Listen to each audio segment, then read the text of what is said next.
Hi, I'm Stephen from Wagtail Urban Farm.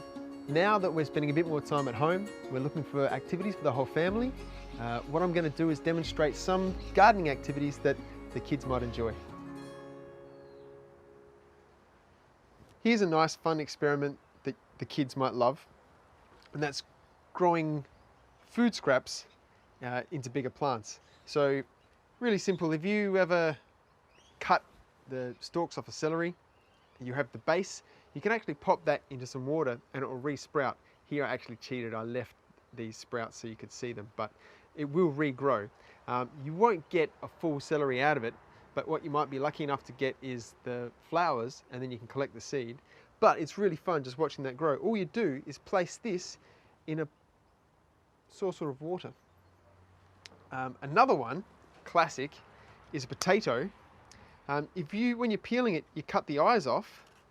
Those eyes, these little dimples, they'll regrow. So you can actually just leave that somewhere to callus up for a couple of days, and then you can plant that in the ground and you'll get a potato. You can also put it in a pot, or you can even leave it on the windowsill. But my absolute favorite is avocado seeds. So when you get an avocado seed, it'll always have a point and a flat bit.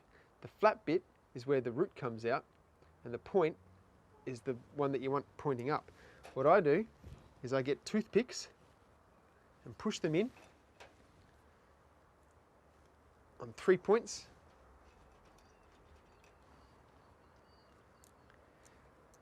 Not all the way through, you don't want to kill the seed. And then you just immerse that base in water. You've got to make sure it's always touching the water, and eventually it'll grow roots like this. And then once it's happy with the roots that it's grown, you get the leaves. Now you can leave that for as long as you want, as long as you keep adding a bit of fertility to the water. Or you can plant it in the ground. Might not grow the best avocados, but if you know someone that can graft a proper avocado tree on there, you'd have avocados growing at home. Why not? Not all kids are into gardening. Another activity we can encourage them to do is to express their artistic side. I like to paint my pots. This one here, you can see the roots of the plant coming down, so when the plant's in there, you get like X-ray vision. There's the worms.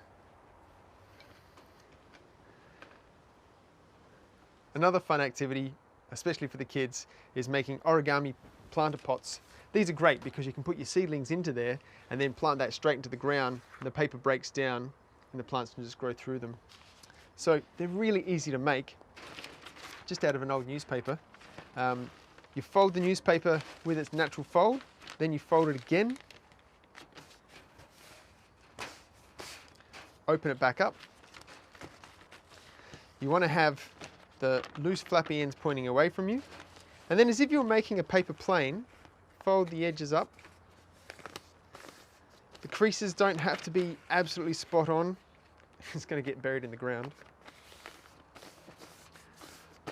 Spin it around, and then this end you want to fold up once just to match that bottom edge, and then again. At this stage it should kind of look like a hat.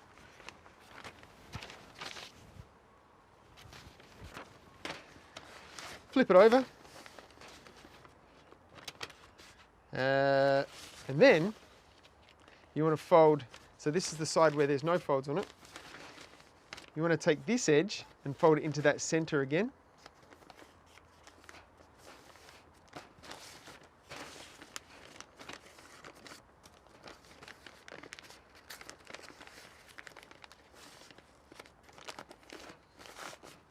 So it should look something like that.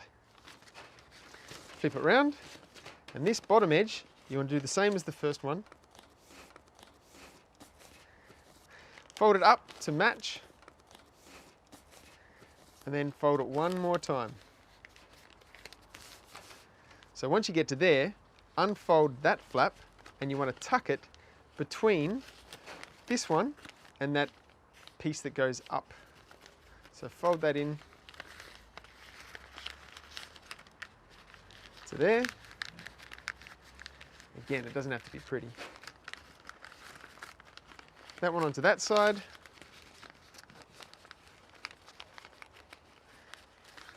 You might have to wrangle it a little bit.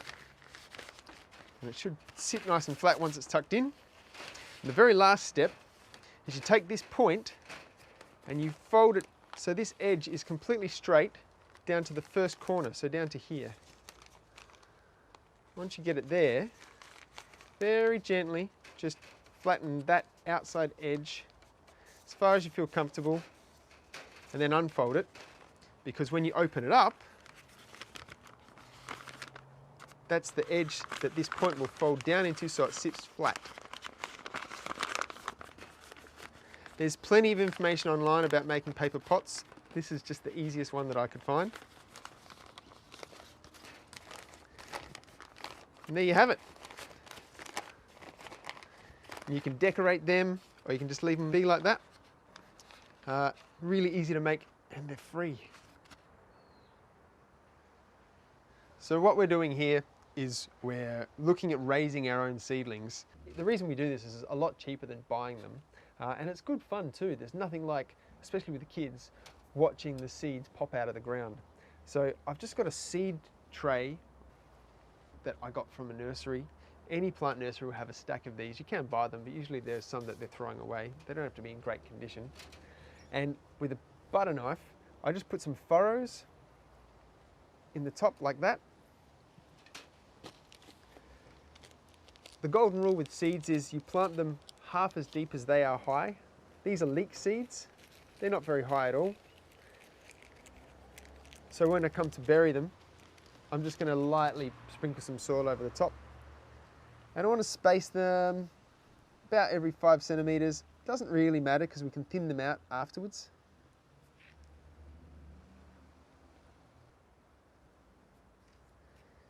And just with a little bit of extra soil, just sprinkle that over the top.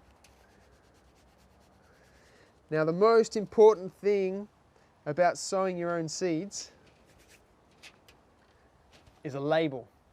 People always forget to put labels on. I do it myself. I think, oh, I'm going to remember that. And a month later, nothing's germinated. You don't know what you've got in that tray, and you don't know what spacing to put. So always put a label, always put what spacing that the seed packet recommends. In this case, it's 10 centimeters, and the date. That's also very important.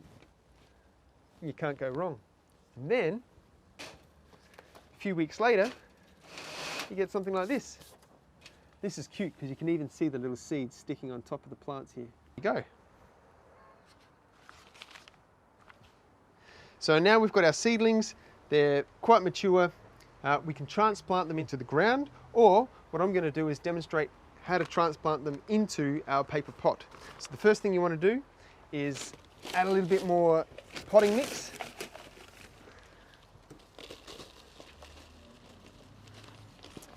Now, when you're taking seedlings out of one of these trays, it's very important that you don't grasp the stem of the seedling.